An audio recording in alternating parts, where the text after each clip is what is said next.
Saudara-saudara yang sama dikasihi di dalam nama Tuhan, pada hari yang Tuhan karuniakan kepada kita hari ini, kita kembali akan membaca mendengarkan firman Tuhan sebagai dasar dalam kehidupan kita, supaya di sepanjang hari ini dan juga sepanjang kehidupan kita ke depan, kita selalu melakukan apa yang diinginkan oleh Allah untuk menuruti firman-Nya, dan supaya kehidupan kita semakin berjalan sesuai dengan kehendak-Nya.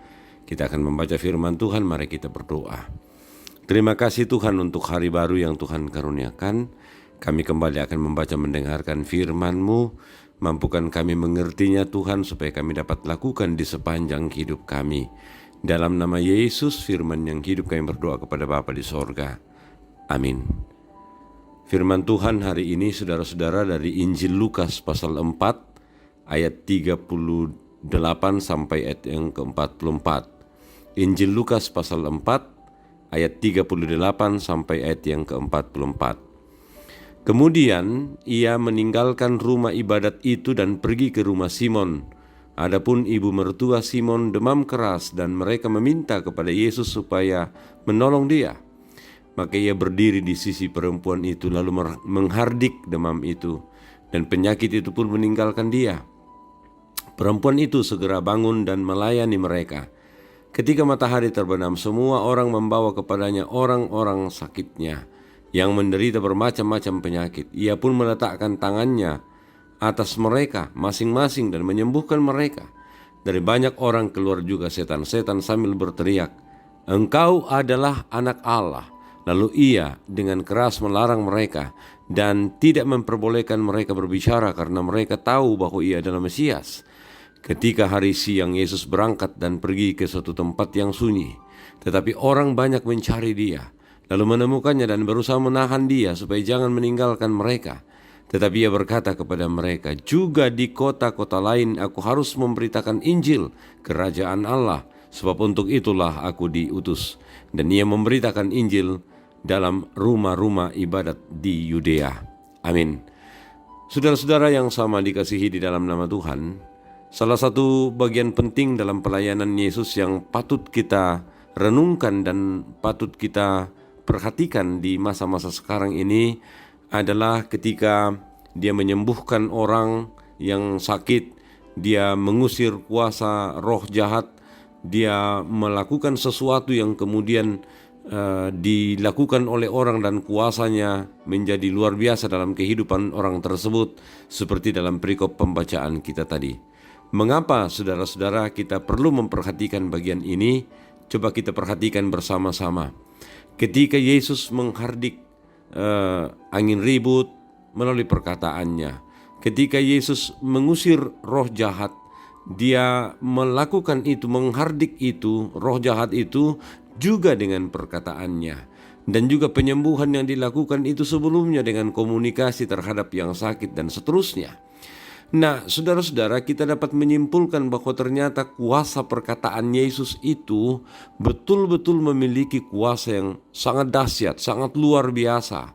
Nah, apa yang kita perlu tarik dari bagian itu ketika kita memahami bahwa perkataan Yesus itu luar biasa kuasanya dalam kehidupan saat itu?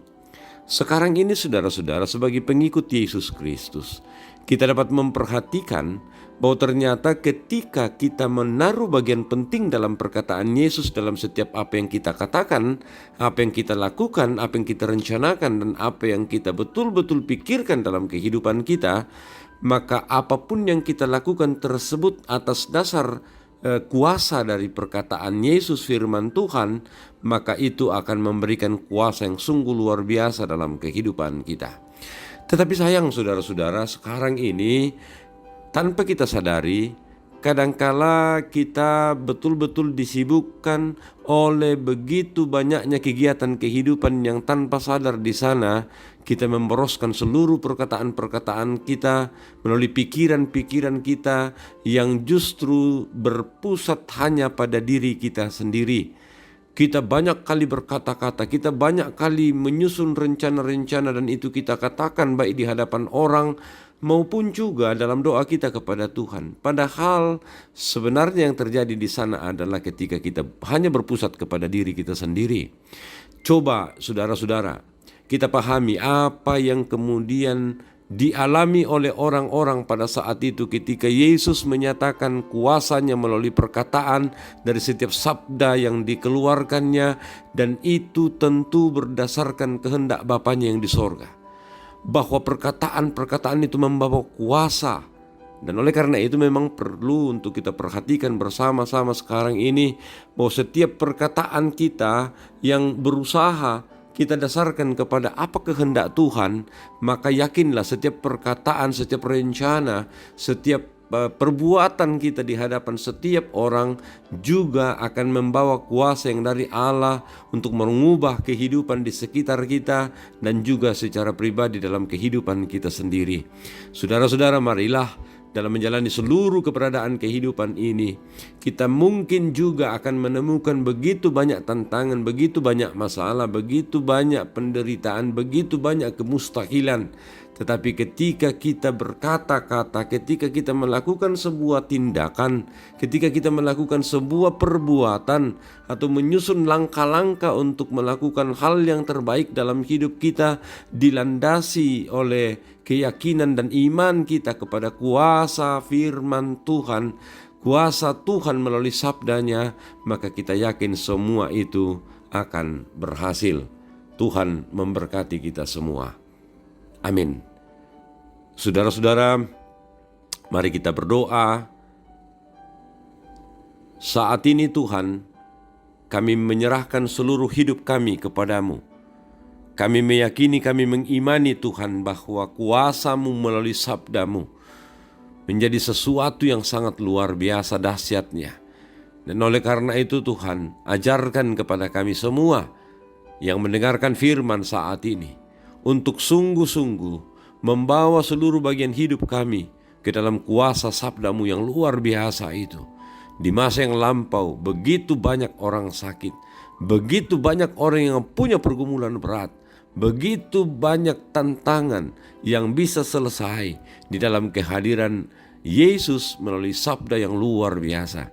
Oleh karena itu Tuhan, kami meyakini pula di zaman sekarang, di waktu kami sekarang, itu pun dapat terjadi ketika kami sungguh-sungguh membawa dan mempercayai segala sesuatu yang dapat kami lakukan berdasarkan ketaatan kami kepada firman Tuhan, bukan kepada perkataan kosong kami di tengah-tengah kehidupan ini.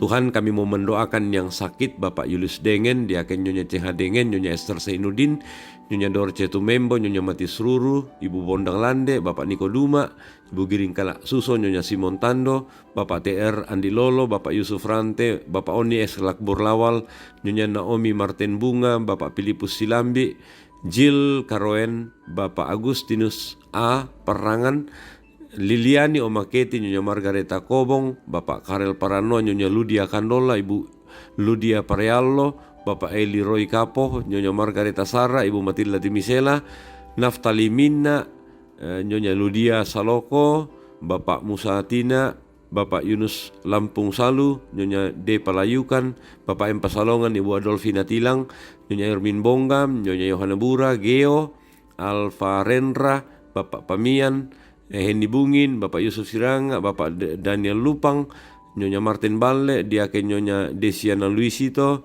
Bapak Yakobus Pagiling, Bapak Peter Ronda, Aaron Rama Bua Tasik, Bapak Pendeta C. Sampai Toding, Novani Matu, Ibu Yudit Sagena, Nyonya Peter Tenna, Ichan Susi Luisito, Jurnal, Ibu Ekodemus Soreang, Bapak Aldi, anak menantu Ibu Lince Sipi, dan mungkin tidak sempat kami sebutkan namanya yang sakit. Tuhan kiranya berkenan menyembuhkan, memulihkan mereka. Paling tidak mereka kuat dalam pergumulan mereka menantikan kesembuhan dari kuasa sabda Tuhan, kuasa firman Tuhan dalam kehidupan mereka. Kami mau mendoakan pekerjaan-pekerjaan pelayanan di tengah-tengah jemaat. Tuhan memberkati kami semua Tuhan, sehingga semua dapat kami lakukan dengan baik. Persiapan yang dilakukan jemaat-Mu Tuhan untuk peneguhan hamba-hamba-Mu, majelis gereja yang baru untuk periode ini, berkati sehingga semua persiapan itu kami lakukan dengan baik.